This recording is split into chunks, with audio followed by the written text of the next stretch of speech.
ایک اور خبر شامل کرتے ہیں ضلع منڈی بہاؤالدین سے، جہاں محکمہ primary and secondary health care حکومت پنجاب نے district health officer پریو نٹیو services doctor محمد الیاس گوندل کو ترقی دے کر چیف ایگزیکٹو آفیسر ہیلتھ منڈی بہاؤالدین تعینات کر دیا ہے۔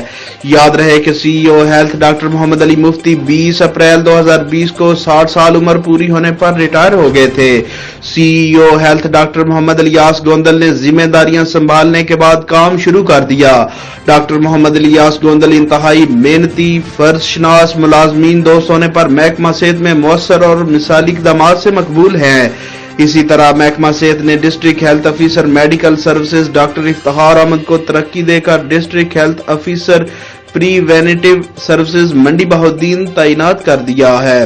ترقی ملنے پر deputy director information Raja Mansoor Ali, district quality control board Uzma Mazhar, assistant information officer Atif Munir, health nutrition supervisor Rafay Naveed, computer operator Arsalan Rauf سمیت عوامی سماجی حلقوں نے مبارکباد دیتے ہوئے اپنی نیک خواہشات کا اظہار کیا ہے۔ کیمرہ مین ثاقب شیخو کے ساتھ رپورٹ مجزین حسین بلال، جیو ایکسپریس نیوز منڈی بہاؤالدین۔